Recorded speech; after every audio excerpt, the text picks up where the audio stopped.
Subir los niños también, sí.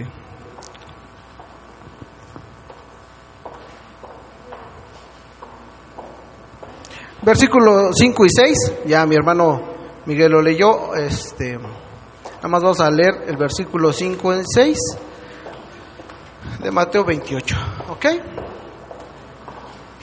Gloria a Dios.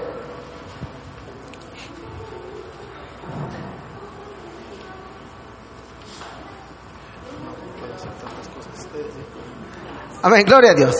Ahí en su Biblia, cuando lo tengan con un amén, hermanos, gloria a Dios, ¿ok? Gloria a Cristo. Los niños van subiendo a su clase también. Es importante que también se les enseñe desde pequeños la doctrina. Ok, ayúdenme a leerlo, hermanos. Son 2 versículos nada más. Dice la palabra de Dios desde el versículo 5. Dice: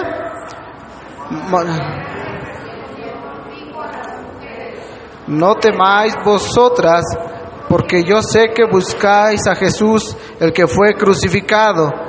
No está aquí, pues ha resucitado. Una vez más, no está aquí, pues ha resucitado. Amén, gloria a Dios, gloria a Cristo, ¿ok? Vamos a hacer una oración, hermanos, vamos a hacer una oración. Cierra tus ojos. Señor, gracias porque nos permites estar en tu casa, Señor. Te damos gracias por todo lo que nos permites hacer, Señor, y en este día, en este momento, Señor, nos disponemos a aprender, Señor, de una manera, Señor, lo que tú, Señor, nos dejas escrito en tu palabra, Señor. Que tú, mi Dios, fuiste a la cruz por amor a nosotros, Señor, pero que al tercer día, Señor, te levantaste con gloria y poder. Señor, gracias, porque, Señor, nosotros podemos, Señor, dar fe, Señor, y testimonio, mi Dios, de que tú eres real. Señor, gracias por cada uno de mis hermanos, Señor, que tu palabra, Señor, sea aquella que edifique nuestras vidas, que sea la necesaria en el corazón de mis hermanos, Señor, aquella que nos anime, que nos exhorta, que dirija nuestros pasos, que nos anime, Señor, a volver a ti. Gracias, en el nombre de nuestro Señor Jesucristo. Amén. Gloria a Dios, ¿ok? Por supuesto, este tema ya no lo sabemos. Yo creo que cada uno de nosotros podríamos exponer diferentes cosas. Me decía Melis, dice, es que ya sé que vas a predicar, dice, vas a predicar de la resurrección, me decía Melis. Y dice, y vas a hablar de esto, de esto, de esto y de esto.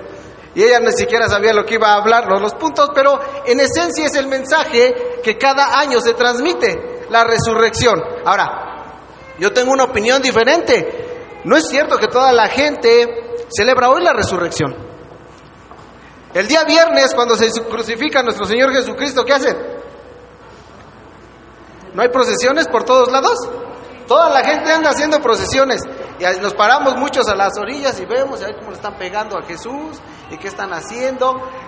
La gente se detiene por ese día no se trabaja. Hoy es domingo, bueno, de por sí no se trabaja. Pero sí decae en cuanto a la percepción de la gente. Estoy hablando de los de allá afuera. El día, para ellos pareciera que es más importante un viernes, que es cuando se crucifica nuestro Señor, que un día de resurrección. Como cristianos, ¿qué tendría que tener más peso? La resurrección. ¿Será que el día de la crucifixión no es importante? Claro que sí. Pero la resurrección nos da la base, y hay un peligro, hermanos, y con eso quiero comenzar. Vayan a 1 de Corintios, capítulo 15. Déjalo, pongo aquí. Primera carta a los Corintios, en capítulo 15, son textos base de la enseñanza de la resurrección, pero quiero que veamos que Pablo nos advierte de un peligro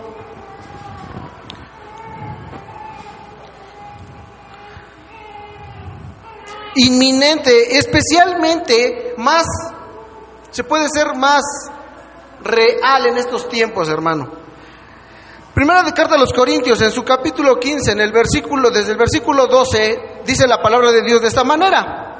Dice, pero si se predica de Cristo, que resucitó de los muertos, que es lo que hacemos año con año, es una predicación, una enseñanza que siempre en las iglesias se da. Mi hermano Miguel decía que en muchas iglesias, y es cierto, dice, pero si se predica de Cristo, que resucitó de los muertos, como dicen algunos entre vosotros, que no hay resurrección de muertos.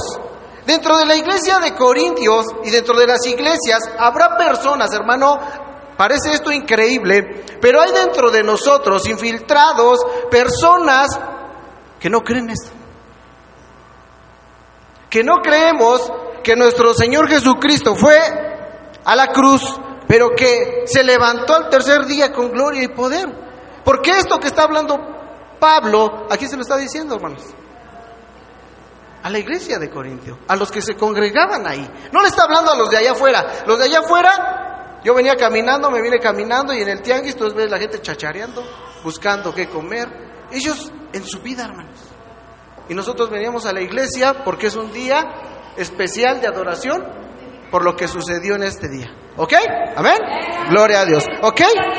Gloria a Cristo. Dice, pero dice, entre algunos de los de la iglesia no creen que hay resurrección de muertos. Versículo 13. Porque si no hay resurrección de muertos, tampoco Cristo resucitó. Fíjense la gravedad de lo que está hablando Pablo. Versículo 14. Y si Cristo no resucitó, vana es entonces nuestra predicación, vana es también vuestra fe. O sea, hermanos, lo que está diciendo Pablo es que no hay sentido en predicar de esto. Si es cierto que Cristo no resucitó de los muertos, no tiene caso predicar acerca de Cristo. Es en vano tratar de vivir una vida piadosa, tratar de llevar una vida en fe, tratar de apartarnos de muchas cosas, de dar testimonio dentro y fuera de la iglesia. Y tanto esfuerzo no tendría caso si no es cierto que nuestro Señor Jesucristo resucitó, hermanos. Si nosotros analizamos estas palabras, es peligrosísimo esto, como iglesia e individualmente. ¿Será que cuántos de aquí no creen que Cristo resucitó? Alcen su mano. No vinieron. Hermanos, hay un peligro en serio, real. Pablo, si no fuera así, Pablo no lo habría dejado escrito. Hay un peligro inminente, y más en estos tiempos, hermanos, con todas las ideologías que hoy amenazan nuestra vida espiritual. ¿Cuántas cosas la gente hace en este mundo? Y todo lo vemos a través de Facebook, de TikTok. Tantos casos de asaltos, de robos, cuando gente les predican de Cristo. Estaba viendo un video de un cuate que evangeliza, de un hermano, que evangeliza, y se encuentra con alguien que fue también cristiano, pero todo tatuado. Y no era el problema que estuviera tatuado. El problema es que dice, es que ahora soy satanista, dice. ¿Por qué eres satanista? Dice, si tú, dice este joven, yo era pastor de jóvenes. Yo milité en la iglesia muchos años, decía este joven, pero hoy soy satanista. Y le dice el evangelista, ¿cómo es posible que tú hayas llegado a eso? Dice, es que vi la hipocresía que hay dentro de las iglesias. Amén.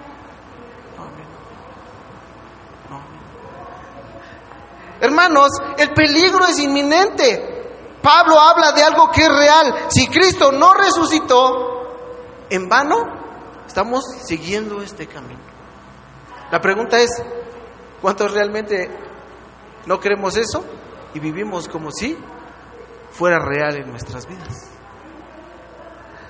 Déjame decirte, hermano, que mi intención no es desanimarte.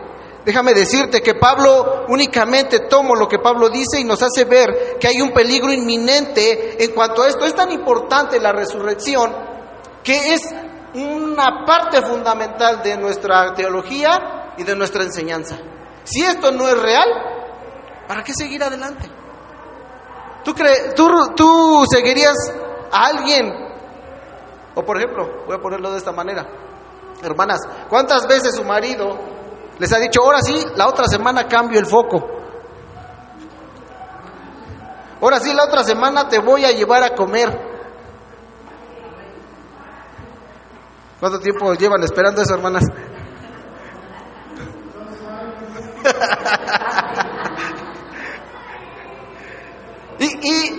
Y sería, ¿y qué pasa cuando llegamos y decimos, ahora sí, mujer, voy a cambiar el foco, ahora sí, ya traje el foco? ¿Es fácil creer esas palabras? Hasta que vea, es más, dice el hermano, ya hasta lo cambié. Es fácil creer en alguien que dice una cosa y nunca lo hace. ¿Verdad que no? Es difícil confiar en alguien que te dice que es cristiano, te dice que... ¿Cuántos por ahí te encuentras con un oficio que dice que son albañiles, que no es mecánicos? Les llevas el carro, los llevas a construir tu casa y te hacen unas cosas, unas porquerías, quizás no manches, sino, o sea, no es mecánico ni es... ¿Les darías otra vez trabajo? Por supuesto que no lo harías. Por supuesto que no. Pero si alguien te demuestra que es eficaz en ese trabajo, claro, con confianza hasta lo recomendamos, ¿no? Ok. Déjame decirte, hermano, ¿cuál es la importancia de la resurrección de Cristo para los que creemos en Él? Quiero darte hoy 3 hechos, hermano, que nos ayudarán a aquellos que quizás no están convencidos, aquellos que lo creemos, únicamente a afirmar nuestra fe y a comprender un poquito lo que es el acto de la resurrección de nuestro Señor. Vemos ahí mismo en 1 Corintios 15, desde el versículo 3, vamos a encontrar un argumento o un hecho que confirma la veracidad de la resurrección de nuestro Señor Jesucristo.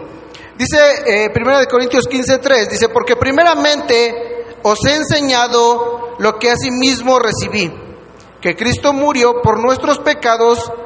¿Qué dice? Conforme a las Escrituras. Versículo 4, y que fue sepultado y que resucitó al tercer día. Otra vez dice. Ahí está. Ese es el primer argumento del cual quiero hablarte hoy. La palabra de Dios nos enseña que nuestro Señor Jesucristo cumplió todas las profecías que se hablaron de Él en el Antiguo Testamento. Por ejemplo, en Isaías 7:14, vamos a Isaías 7:14, si lo pueden poner en la pantalla, por favor. Vamos a encontrar esto. Isaías 7:14.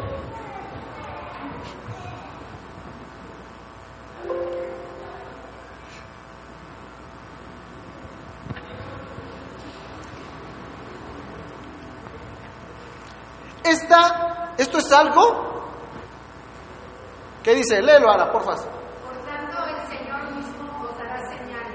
He aquí que la Virgen concebirá y dará a luz un hijo, y llamará su nombre Emmanuel. Esa es una profecía. Ahora, ok, ahí está. ¿Alguien tiene una Biblia de estudio? ¿Alguno de ustedes trae una Biblia de estudio?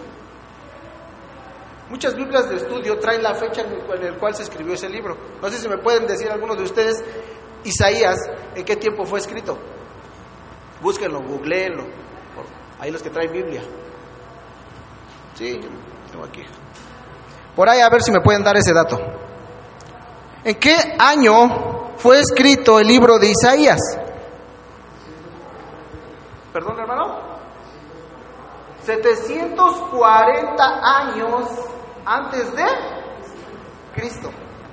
740 años antes de Cristo. El profeta Isaías habla estas palabras y dice que he aquí que la Virgen concebirá y dará a luz un hijo y llamará su nombre Emmanuel. ¿En qué parte de la escritura del Nuevo Testamento se cumple esto? Mateo capítulo 1 versículo 23. Vamos ahí, vamos a ver si es cierto. Mateo 1:23.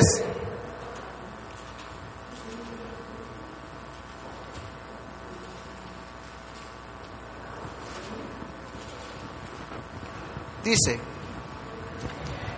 he aquí una virgen concebirá y dará a luz un hijo y se llamará su nombre Emmanuel, que traducido es Dios con nosotros. Y despertando José del sueño hizo como el ángel del Señor le había mandado y recibió a su mujer, pero no la conoció hasta que dio a luz a su hijo primogénito y le puso por nombre Jesús. 740 años antes, ¿Isaías habrá conocido a Jesús? alguien le habrá llevado el chisme de que iba a nacer Emanuel, o el título que se le da aquí, 740 años después. No, él no tenía ese conocimiento.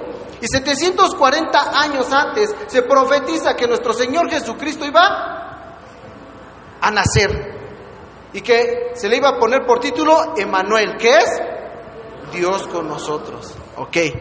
Pablo dice que conforme a las Escrituras se habló de nuestro Señor Jesucristo.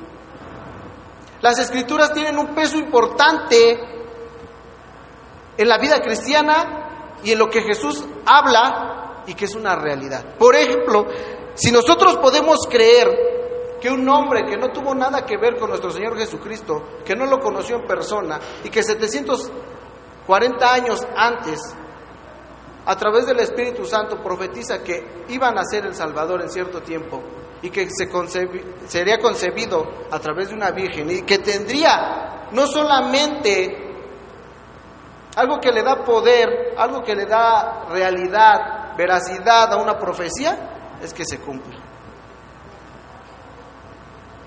Si no se cumple, no es profecía. Cuando alguien manifiesta y habla profecía, una señal de que es real, es que se tiene que cumplir. Si no se cumple, es que puede ser algo humano, algo que te nació del corazón, algo que llegó a tu mente. Pero cuando Dios inspira, lo inspira de tal manera que se vuelve una realidad. Entonces, solamente en este ejemplo podemos ver que la palabra de Dios es real. Y si la Escritura dice que Jesús iba a ir al Calvario y que resucitaría el tercer día, por supuesto que eso nos tiene que dar luz, confianza, convicción de que si Isaías profetizó esto muchos años antes, quiere decir que la palabra de Dios es real. Y si dice que nuestro Señor Jesucristo se levantaría al tercer día, es algo real, algo que debe de convencernos, algo que debe de llegar al corazón y estar confiados. Cuando nosotros vamos a la Escritura, entonces, y en momentos de dificultad, encontramos promesas en la palabra de Dios. ¿Alguna vez te has sentido cansado, hermano? ¿Agobiado? ¿Qué dice la palabra? ¿Qué promesa hay para aquellos que se encuentran trabajados y cargados? Que si buscamos a Dios, Él nos dará descanso. ¿Se hace una realidad? ¿Lo has comprobado? Quiere decir que sí es real. Quiere decir que la palabra de Dios, cuando dice que nuestro Señor Jesucristo se levantaría al tercer día, es real. No solamente porque lo leemos en Isaías y es increíble que 740 años antes lo profetizaran y después de esos años se cumpliera. Es increíble. Pero si aún eso no nos bastare, podemos ir a la Escritura y las promesas que son para nosotros. Cuando nos encontramos en aflicción, en duda, en dolor, dice la palabra de Dios, dice, en este mundo vamos a sufrir, vamos a tener aflicciones. ¿Cuántos han tenido aflicciones? ¿Cuántos hemos pasado por momentos difíciles? ¿Cuántos hemos pasado por situaciones donde hemos querido tirar la toalla, donde ya no queremos saber más del Evangelio, donde nos queremos retirar del ministerio, donde ya no quiero saber nada de Jesús ni de la iglesia? ¿Les ha pasado? ¿Lo han sentido? ¿Se han defraudado por alguna acción de algún hermano? ¿Se han desanimado? Sí. ¿Pero qué dice la palabra? En el mundo vas a tener aflicción, pero confía. Yo he vencido al mundo. ¿Cuántos podemos dar testimonio de que eso es una realidad en nuestras vidas? No solamente porque mi hermano me lo ha dicho, no solamente porque lo he visto en la vida de mis hermanos, porque yo mismo lo he vivido. Ara lo ha vivido, mi hermano Ángel ha vivido, y eso se ha hecho una realidad en nuestras vidas. No es algo que nos contaron, no es algo que se profetizó, es algo que vivimos día con día. Queremos tirar la toalla y Dios nos dice, yo estoy contigo. Pelea, lucha, sigue adelante, no desmayes, yo estoy contigo, con tu familia, yo te levanto, yo te doy fuerza, sigue adelante, no desmayes. Y eso se vuelve una realidad, no porque lo diga mi hermana Mari, no porque lo diga mi hermano Moy, es porque la Escritura dice que así es. Y eso es una realidad que todos aquí hemos experimentado en algún momento de nuestra vida. Por lo tanto, esto es un buen argumento para aquel que duda aún de la resurrección de Cristo. Si la palabra de Dios dice que nuestro Señor Jesucristo se levantó y resucitó al tercer día, quiere decir que esto es así, que es verdad y que no hay manera de que sea una mentira. ¿Ok? Ahí está. Primer argumento. Regresamos a 1 de Corintios, capítulo 15, y vamos a encontrar un segundo argumento.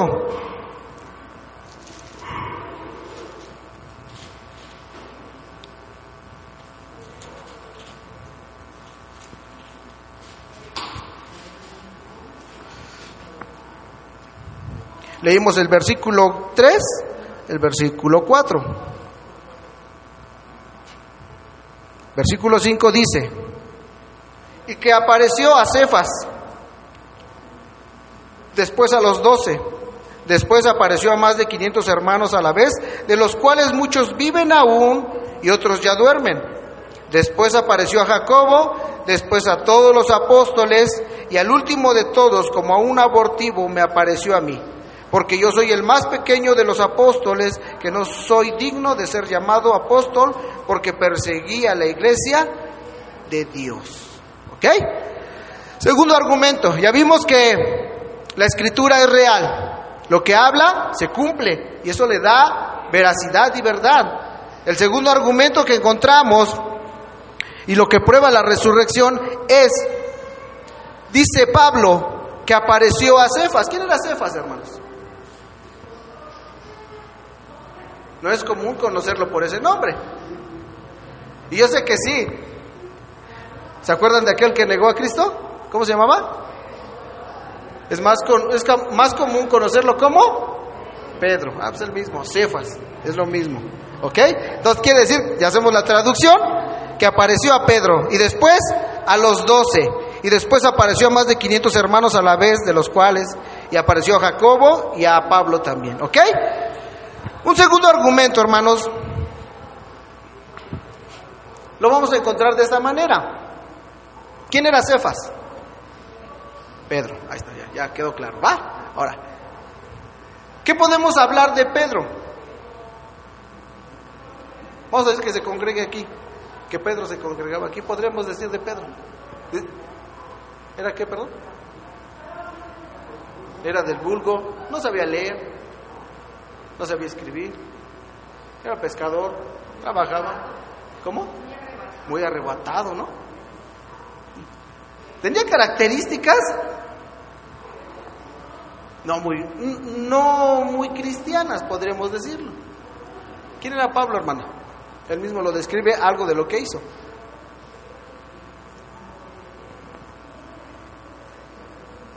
Persiguió a la iglesia. Pero cuando dice perseguía a la iglesia, ¿qué era, Ángel?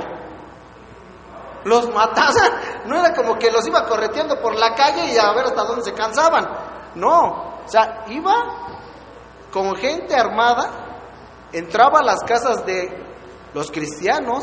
¿Y qué hacía, hermano Miguel? Yo creo que le decía: ven, manito, mira, voy a hablar contigo. Mira, quiero hablar contigo de algunos temas teológicos que no coincido contigo. No me imagino que eso fuera, por la forma en que Pablo se puede interpretar a través de la Escritura, su carácter. No era un hombre así como muy espantado, podríamos decir, ¿no? Era un hombre de arre, podríamos decir, en estos tiempos. ¿Por qué, hermano? Él estaba viendo ahí. Pues dele. Sí, se lo merece. Ahí estaba parado él. Pero persiguió a la iglesia y mató a cristianos. O sea, ese es uno. Jacobo Está mencionado ahí. Jacobo era el medio hermano de nuestro Señor Jesucristo. Nuestro Señor Jesucristo tenía más hermanos. Uno de ellos era Jacobo. Pero en un principio, ellos iban de la mano con Jesús en su ministerio, ¿cierto o falso? Al principio sí era así. Acuérdense. Al principio sus hermanos no creían. ¿Tienes hermanos, brother? Y si alguno de ellos te dijera, yo soy el Mesías, y tú conoces su forma de vida, ¿qué nos dirías?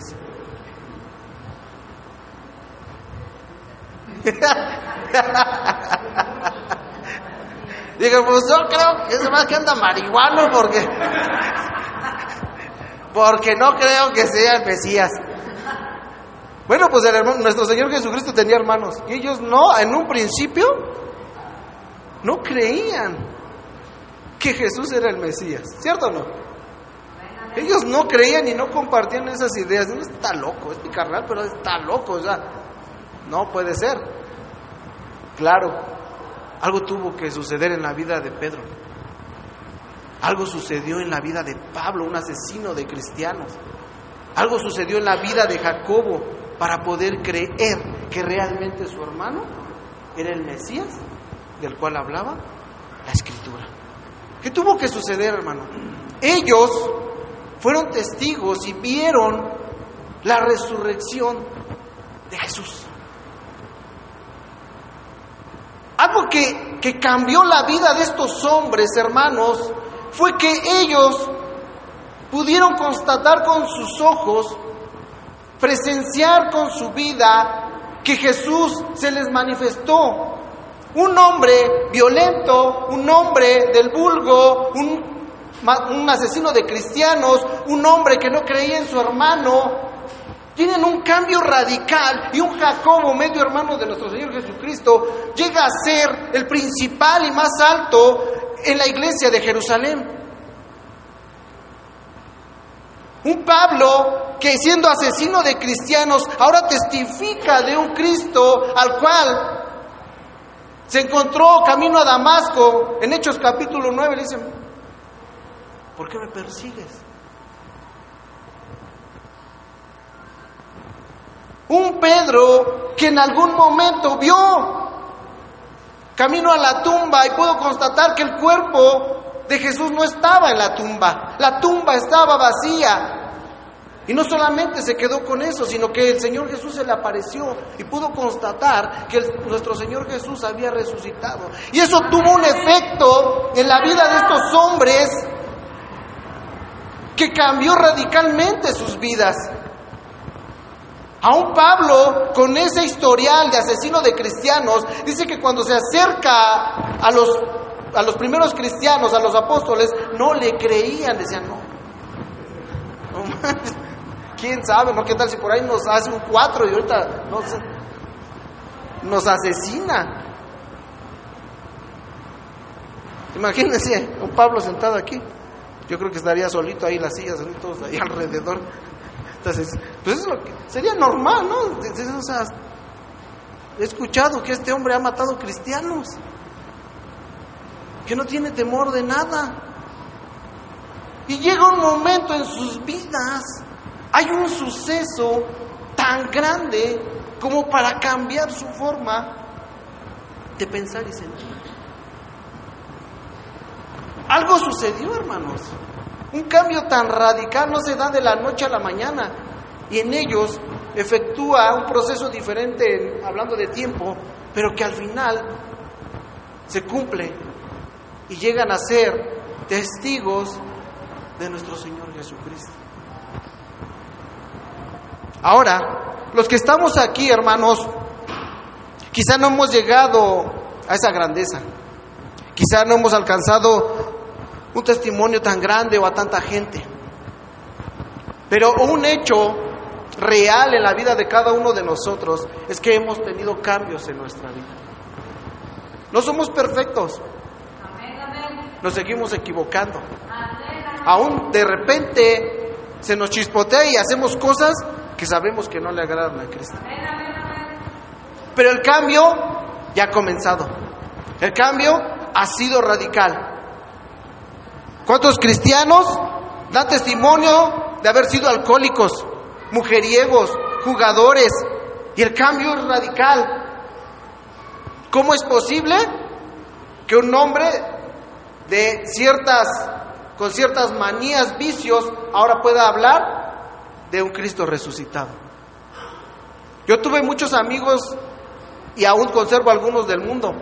Cuando yo anduve en el mundo, recuerdo que la esposa de un amigo se me acercó, porque en ese tiempo, cuando andaba en el mundo, tomaba, y él era muy amigo mío, hasta hoy es muy amigo mío. Y su esposa se acercó a mí un día y me dijo: oye, es que él no cambia, sigue tomando. Y se acerca a mí y me dice: y yo ya te veo diferente. ¿Qué hiciste para dejar todo eso? Porque yo quiero que él también. Yo no soy nadie, pero por la gracia de Cristo, es lo que dice Pablo. Versículo 10 dice: pero por la gracia de Dios soy lo que soy, y su gracia no ha sido en vano para conmigo.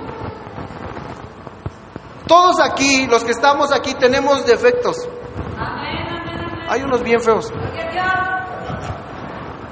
Hay unas manías que traemos todavía y que hasta nos damos cuenta, ¿no?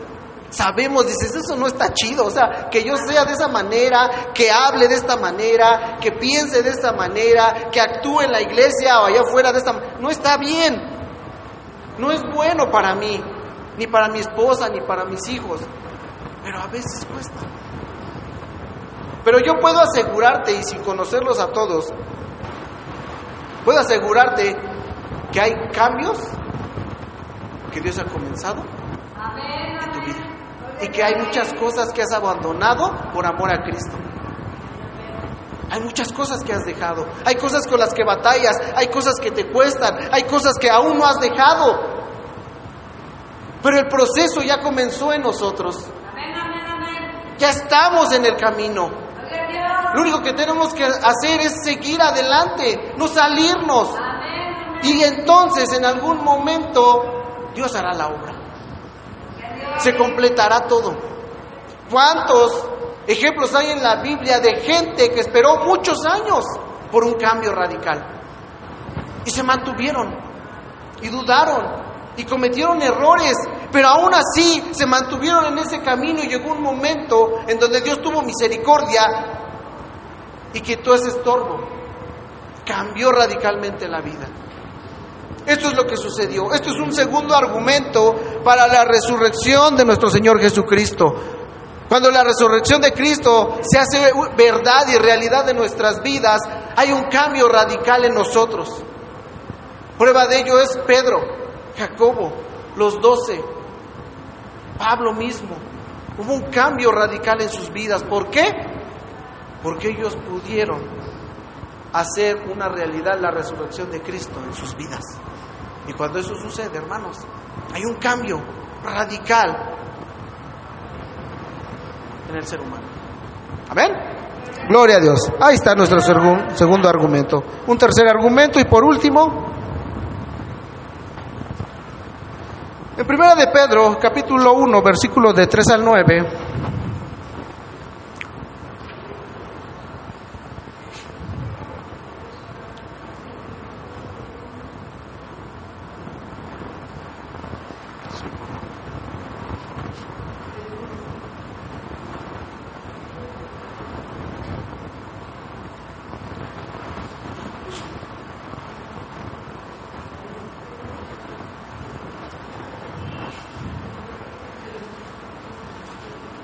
Dice 1 de Pedro 1 3. Bendito el Dios y Padre de nuestro Señor Jesucristo, que según su grande misericordia nos hizo renacer para una esperanza viva por la resurrección de Jesucristo de los muertos. ¿Ok? Un tercer argumento que vamos a encontrar dice en 1 de Corintios 15, versículos 55, dice: ¿dónde está, oh muerte, tu aguijón? ¿Dónde, oh sepulcro, tu victoria? Hermanos, Todos los que estamos aquí vamos a morir. Amén, amén, gloria a Dios. ¿Piensas en la muerte, hermano? ¿Cuántos años tienes, mi hermano? 27 años. Está joven. Yo tengo 43. Voy a cumplir 44. Dice mi mamá, ya tiene 60, casi 70 años. Mi mamá dice, estás joven todavía. Dice, no te sientas viejo. Dice, todavía estás joven. No me siento viejo, pero en comparación a mí, pues el hermano es más joven. ¿Piensas en la muerte, hermano? Yo cuando estaba en esa edad tampoco pensaba en la muerte. Alex, ¿has pensado en la muerte? ¿Es para ti algo? Pero conforme va avanzando y pasando el tiempo, se vuelve algo más en que reflexionar de vez en cuando. A mis 43 años me he llegado a preguntar, ¿qué hice de mi vida? ¿Hacia dónde voy? ¿Qué estoy haciendo para Cristo? ¿En qué estoy gastando mis fuerzas? No estoy más joven, me acerco más a la muerte. Podría decir, no estoy tan ruco, sí, no estoy tan ruco. Pero ya empiezo a reflexionar eso, pero cuando tenía 25 no lo pensaba. No era porque estuviera en mi cabeza. Pero es una realidad que a todos, pues estamos aquí, vamos a morir algún día. ¿Cierto o no? ¿Nos gusta pensar en eso? Es una idea turbia, es más hasta pesada, ¿no? Es más, mi suegra, cuando mi esposa estábamos tocando un tema hace algunos años del testamento, le decía a mi esposa, le comentaba, pues ordene su casa, no haga su testamento, que ya me voy a morir.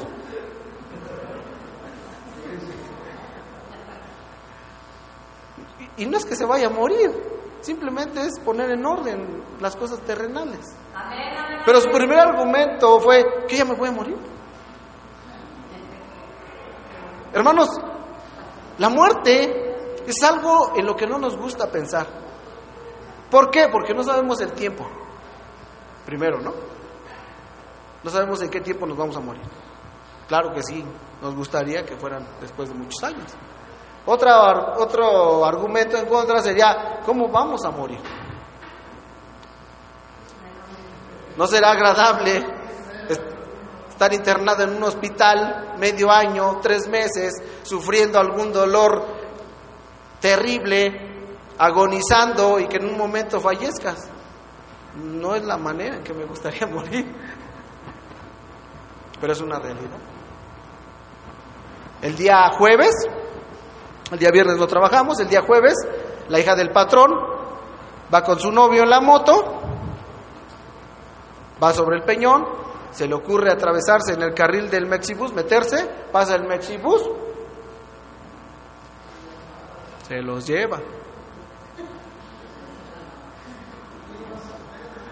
Yo no creo que viniera en la moto y dije, ay, ¿cuándo me iré a morir? ¿O cómo me voy a...? No, yo creo que venía pensando en qué voy a hacer de comer, tengo que hacer esto, al rato voy a ver a los hijos, mañana no voy a trabajar, en qué voy a ocupar mi tiempo. Pero así, otro poquito y no la libra. Se le reventó la mano, se la tuvieron que reconstruir. La operación, ya el patrón ya lleva arriba de 100,000 pesos en 2 operaciones que le han hecho a esta muchacha. En un ratito. En 5 minutos, brother. No creo que viniera pensando, ay, me voy a estapar con el Mexibus ahorita. O voy a ver si tiene mucha fuerza el Mexibus y me lleva. No creo, ¿verdad? No pensamos en la muerte usualmente, no nos gusta pensar en ese concepto. ¿Por qué? Porque no queremos, porque parte de un instinto que tenemos es la supervivencia. Y a nadie nos gustaría morir. En la Escritura encontramos casos de hombres que no murieron. Un Elías, ¿ah? Un Enoc. Pero ¿de cuántos hombres que habla la Biblia? Sería, yo creo, el 0.1001% de 2 hombres. Aún Jesús vio la muerte y se levantó. Lázaro, pobrecito de Lázaro, morir 2 veces, qué feo, no puede ser posible. O sea, parece una bendición al principio, ¿verdad? Me muero y Dios me levanta, pero volvió a morir. ¿Cómo murió la primera vez? Enfermedad, ¿no? Enfermo. No creo que fuera muy agradable, ¿eh? ¿De qué habrá muerto la segunda vez? Se lo llevó el Mexibú. ¿Qué habrá pasado? Pero imagínense morir 2 veces, hermano. O sea, si de por sí pensar en la muerte, en una muerte, no nos gusta.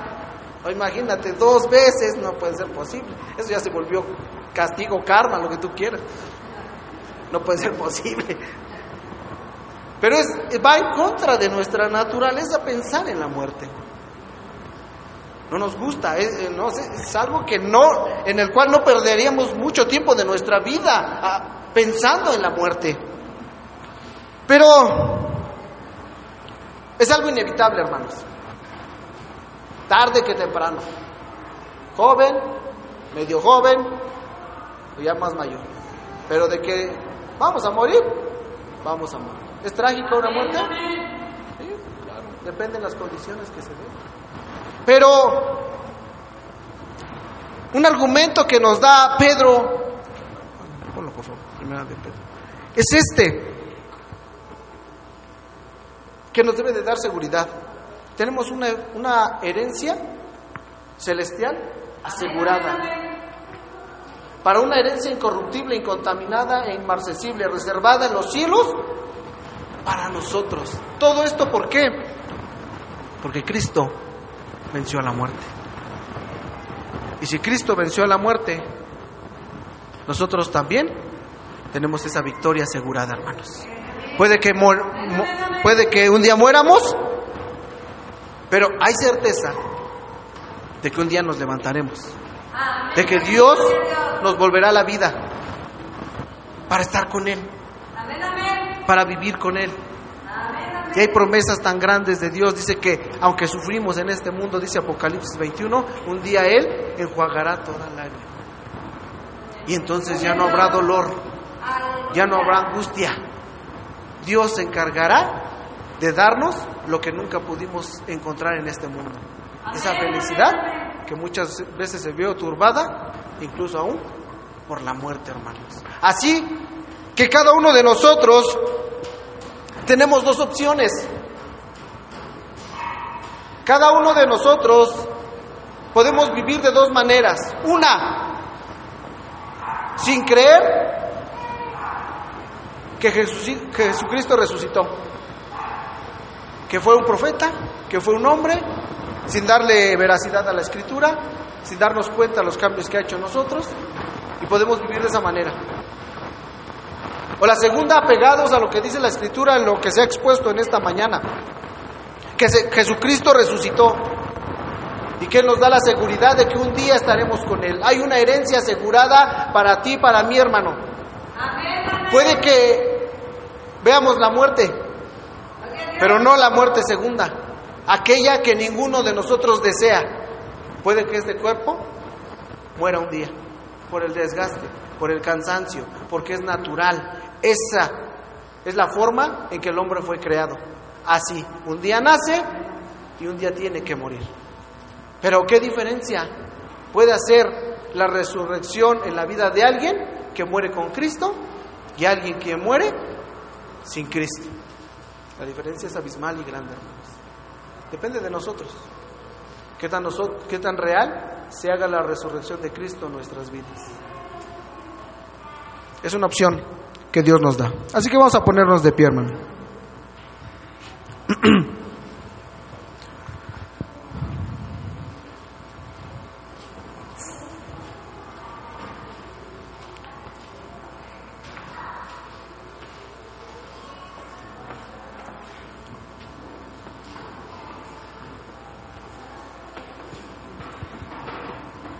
Tú puedes vivir, mi hermano, como decía Pablo a los Corintios en el versículo 32, en la parte B.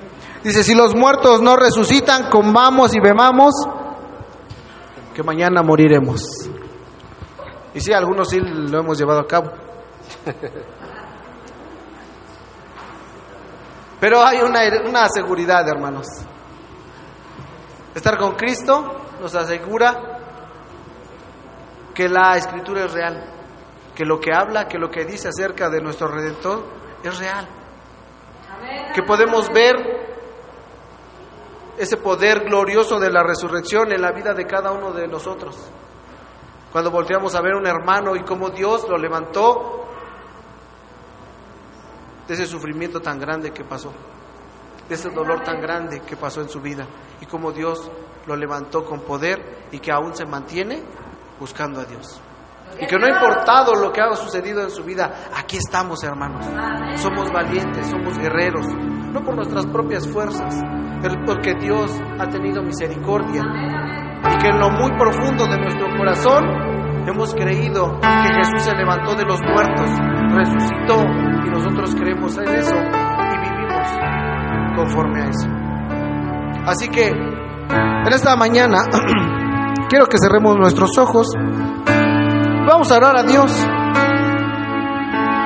Argumentos muy buenos que la palabra de Dios nos da para creer en lo que la resurrección hizo en la vida de hombres como Pedro, como Pablo. Señor, gracias, mi Dios, porque hoy en este día, mi Dios, recordamos que con poder y gloria te levantaste, Señor, de la tumba, que la muerte no te pudo retener, Señor, y que tú, mi Señor Jesús, siendo Dios, nos das confianza, Señor, para seguir adelante, Padre. No importando lo que pase, no importando lo que suceda, hay cambios en nuestra vida. Yo sé, Señor, que aún faltan muchas cosas que perfeccionar en nosotros. Hay errores, Señor, que tenemos que resarcir. Darnos cuenta hasta dónde, Señor, ciertas áreas de nuestra vida afectan a los que nos rodean. Pero también, Señor, te damos gracias por aquellas cosas que has cambiado en nosotros. Como tú nos rescataste, Señor, de vicios, de malas maneras de vivir, Señor, vanas, la manera en que vivíamos, Señor. Pero cuando tú viniste a nosotros y hacemos real tu resurrección en nuestras vidas, Señor, podemos contemplar, Señor, tu grandeza y tu amor. Que hay una herencia, hay un propósito para cada uno de mis hermanos. Quizá muchos, Señor, están pasando por el desaliento, por el desánimo, por problemas y conflictos. Pero tu palabra es real, Señor. Tu escritura, Señor, es real. Y nos habla, Señor, que a los que estamos trabajados y cargados y venimos a ti, tú nos puedes dar descanso. Que no hay por qué afanarnos tanto por las cosas de este mundo, porque tú, Señor, nos das lo que necesitamos día con día. Señor, gracias. Padre eterno, gracias por levantar a nuestro Señor Jesucristo de la tumba, Señor, y que esa tumba vacía es un testimonio para nosotros y para la gente de que tú vives y reinas con poder y gloria. Ayúdanos a hacerlo real en nuestros corazones y a vivir de tal manera, Señor, que te honremos, Señor. Como estos hombres, cámbianos, transfórmanos, Padre, y abre nuestros ojos a aquellas cosas celestiales. Aparta nuestros ojos de lo terrenal y enséñanos a poner nuestros ojos en las cosas que realmente importan. Señor, gracias por tu misericordia en la vida de cada uno de mis hermanos, Señor. Gracias, Padre. Gracias, Señor. Sigue obrando en sus vidas, sigue transformando su caminar, sigue con ellos, mostrándoles tu piedad, tu amor, tu paciencia, tu amor, tu misericordia, Padre. Estamos aquí, Señor, para celebrar, para recordar con gozo y alegría, Señor, que tú te levantaste con poder y gloria, Señor, de la muerte, Señor. Y nosotros podemos confiar en eso.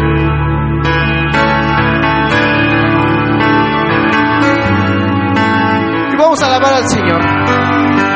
Vamos a alabar a Cristo. Vamos a darle gracias al Señor.